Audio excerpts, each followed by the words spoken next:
Hello you guys, welcome back to my channel. I am going to try to fit in a short video before I have to go to work. But today I wanted to talk about spirituality in the counseling profession. But before we get started, follow me at Katie Counseling over on Instagram. Let me know if you have any questions over there. For those of you guys who don't know me, I'm a clinical mental health counseling graduate student that will graduate here in about 6 weeks. 6 weeks? 8 weeks? I don't know, like 7 weeks left or something like that. Yeah. So I'm almost done with my journey. I loved sharing my journey with you guys, and I will continue to share my journey even after I graduate.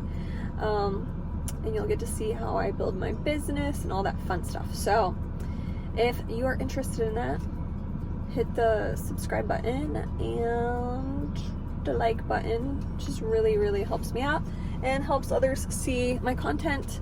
And I love the niche community that I have going on here. Everybody is so interactive. Everybody likes to help each other. It's great. So I have like 15 YouTube videos that I have marked and planned to make. I've been pretty busy at my internship and with life and everything else in between, so I haven't been able to pump out any videos. But spirituality, you guys, what does that mean to you? Okay, now that you thought about it, everybody in the room, I do a lot of groups, or if you're working with individuals, everybody's going to have their own version of what religion, spirituality, God is to them. What is the essence of any of that, right? And you will have a spectrum of believers, non-believers, people that have had spiritual awakenings, people that deny it all, and so on. So knowing how to navigate that without getting tripped up is very important.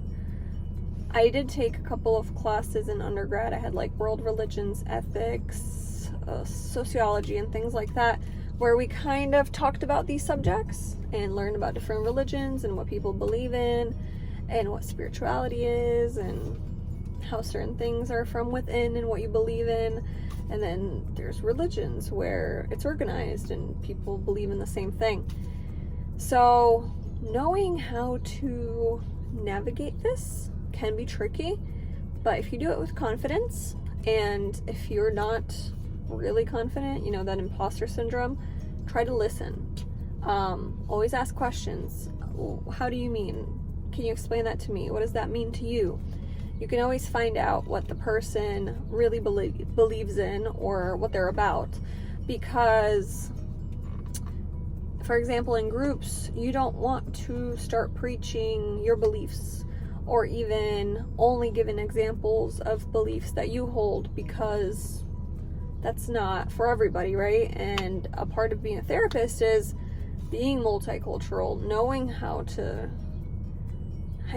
that there are other things other than your own religion and spirituality and things like that. I work in substance abuse and addiction, which a lot of people get this thing when they hear that. They're like, oh my God. Most of these people are normal people. I mean, all people are normal people, but sometimes my field that I'm in right now gets such a bad rap, and people think that people that are in addiction, that they have no concept of life or whatever. Most of these people are very high functioning individuals with a lot of trauma. So that's one of the things that I always like to bring up when I'm working with individuals in this realm of counseling. The big thing with a lot of the places like AA, Alcoholics Anonymous, NA, Narcotics Anonymous, there is a admitting to a higher power that you're powerless over your drug or over whatever your addiction is. And we do talk about these things quite often. And some of the people that do believe in AA, that do go to big book readings, that do go towards the God that they believe in. And there's also Dharma recovery, which is for Buddhists. Then there's smart recovery, which they are not so much about religion, they're about science.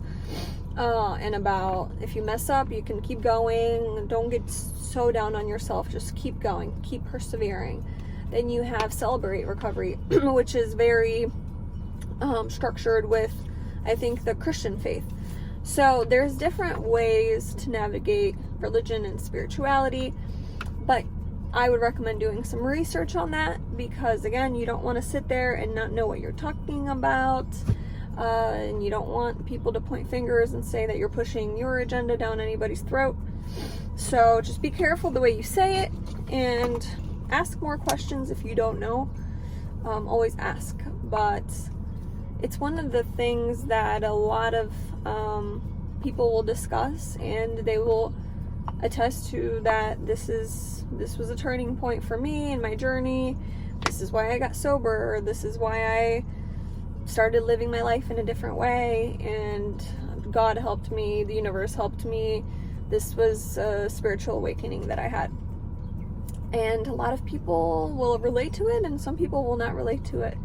But it is your responsibility as a therapist to kind of bring it back around and make it make sense and move along in whatever you are doing, if it's a process group or an individual session. And just always ask if anybody has questions, or, you know. So that's, I think, will be all for spirituality today. I do have to do some more videos about checking in and things like that. You guys let me know if you have any questions for me about this, because I know there's a lot more to the topic, but I did want to get a video out while it was like fresh in my mind. You guys let me know how you would handle this topic of spirituality, okay? I'm really curious, and we'll have a good discussion down below. All right, guys, you have a wonderful day. I will see you soon. Back in the videos. Bye.